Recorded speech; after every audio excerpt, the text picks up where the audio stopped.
Welcome back. You're watching Hard Copy, coming to you from our studios in Abuja. Prominent human rights lawyer Festus Keyamo, SAN, who's now spokesperson of the Buhari 2019 campaign, is our guest tonight. And we ask him why President Muhammadu Buhari won't sack his service chiefs in the wake of calls to do so over major security lapses, which has seen people killed in several parts of the country. Well, here was his response.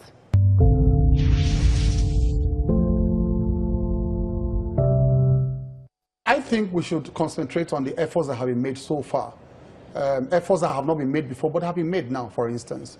And you know that some of the quick response of teams of the Air Force they're all in the Middle Belt now, in Plateau, in Nasarawa, in Benue. They are there now, okay, to combat this problem. And of course, the suggestions that are on the table, that are, we are debating back and forth, because I'm concentrating on solutions, not, blame games and all of that. What's on the table now? We're talking about, do we do, cattle colonies? Do we do, what they call it again?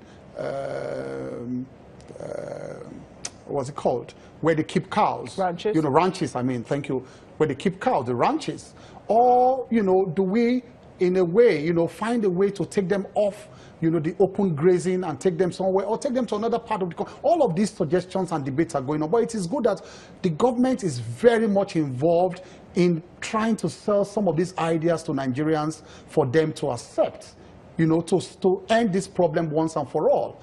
And I was recently asking that it would have been good to start developing the templates we already had, because the problem had been on. So if we are seeing the solution that was proposed before, the government took over, then they improve on it. Because we are all patriots, we're trying to improve on, templates that have been put in place for these problems before. Because these problems, they have always been there, but then we want to also see the solutions that have always been there, so that we can improve on those solutions. One of those solutions was the Suswan Committee that proposed 100 billion naira to establish ranches across the country. That was taken to the Economic Council or so, and was approved.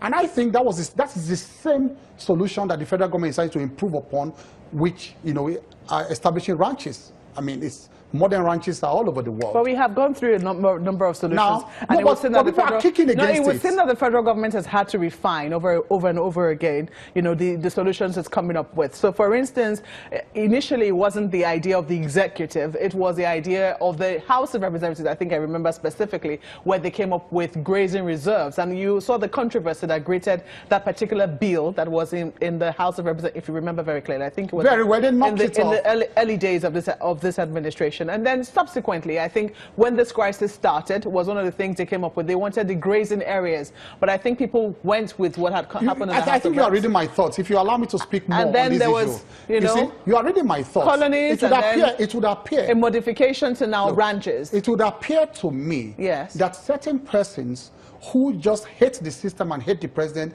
do not really want solutions to this problem. They really, in their heart, they want the problems to continue because they think it gives them political capital. Let me explain why. The real problem we are facing with the herders crisis is the open grazing. They go around, open grazing, get into people's farms, okay, eat their crops, and then the farmers attack them, they attack the farmers and all. That is the basic problem, if you agree with me. Open grazing. And then, listen, can I explain? I'm afraid I don't. Let me quickly land on the reason. You don't allow me to finish my thoughts on some of these matters. I would let you land in a moment. I want to get clearly whether you think that the killings that have happened so far, because you are taking me somewhere else now. No. Some people believe that this is more than farmers-herders clashes. Now, this is more than this. The numbers that we have seen dying in the manner in which they are dying cannot just be farmers-herders conflict. So you are taking me somewhere. I will not allow you to take me somewhere. Do you think it is? Let me finish my thoughts. Do you think that's what it is? Let me finish my thoughts. My thought is that they don't want a solution to the problem, because the government said, okay, look, take these people out of open grazing, put them somewhere called grazing reserve. You said no.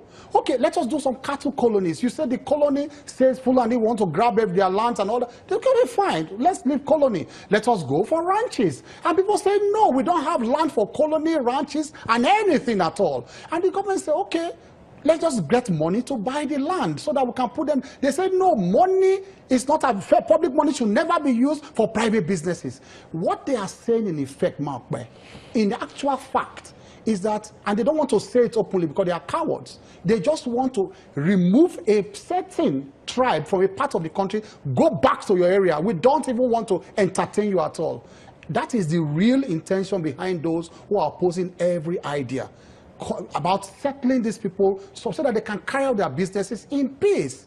And I'll come to your question now about whether the killings are motivated by other factors.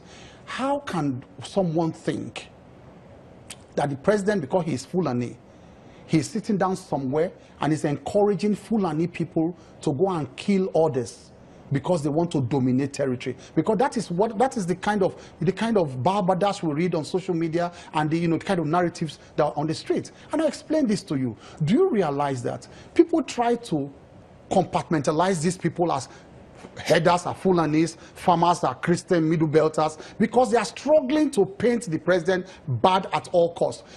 Fulanis are farmers too. Do you realize that? Mr. Keyamo, Fulanis are also farmers. I'm afraid I haven't. Most Fulanis are farmers. My question has not involved the president here. No, but that is what is pouring those narratives. Yes, those narratives, they're not in my conversation. That is what is pouring them. The conversation, the question I have asked you is whether you believe that the killings that we have seen so far are, just farmers-herders conflict. Because if we say that the solution is, ranches, some people believe that that will be, if we think indeed that herders are the ones responsible for the killings that we have seen so far, especially, in the villages that we have seen, some people believe that that will be rewarding bad behavior.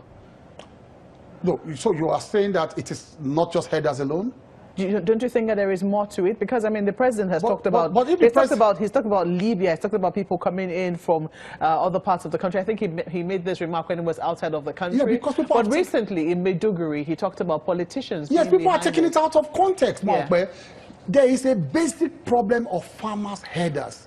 And what the president has been trying to say, and many of us have been trying to say, is that the basic problem of farmers and herders have always been there, have been capitalized upon by several other factors, have been accentuated by politicians, has been also been accentuated by arms that flowed from Libya. So the president is not saying Libyans are responsible, politicians are responsible. They are only capitalizing on a problem that has always been there. So if there's a problem on the ground, when these several factors come to further inflame a normal problem, we're not saying that those are the causes of the basic problem. So you should understand it clearly. I haven't, well, pardon me. I'm sure people listening to me understand what I'm saying. Some people might say that, perhaps the president's communication has not been very clear. But I'm sure I'm clear as to what I'm saying now, because they are just accentuating a problem that's always been there. So I'm communicating in English language, in clear language. So it's not saying that Libyans are responsible or politicians are responsible. They are playing on a sentiment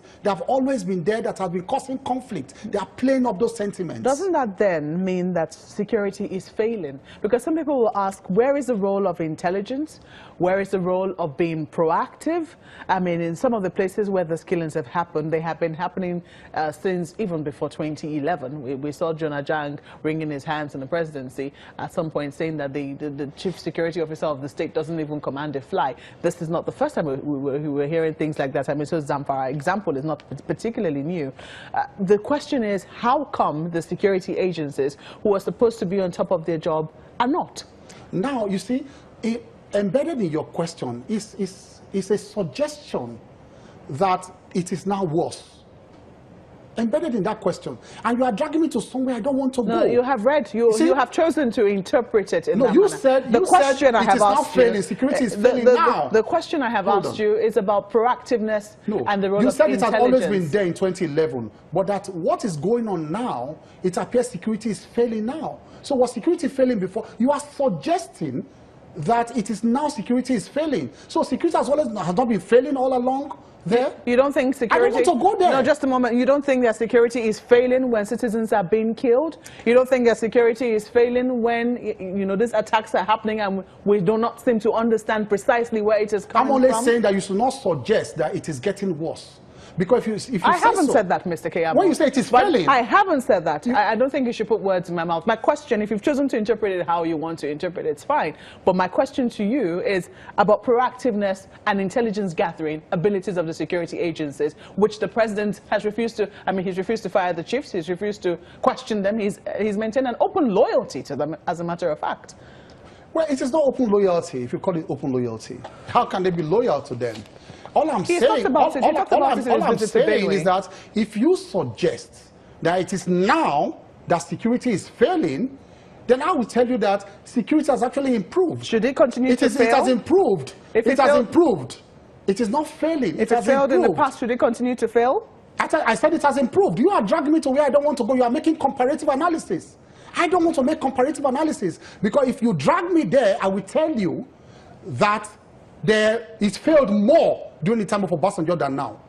So I don't want to go there. So it is improved, but we're still not gathering intelligence. We are not yet where we are, because it will take time to solve the problem. That's what I'm telling you. It's going to take time to solve. So allow these solutions to gather steam. These solutions they are putting in place now to gather steam. If you gather steam, we will get there.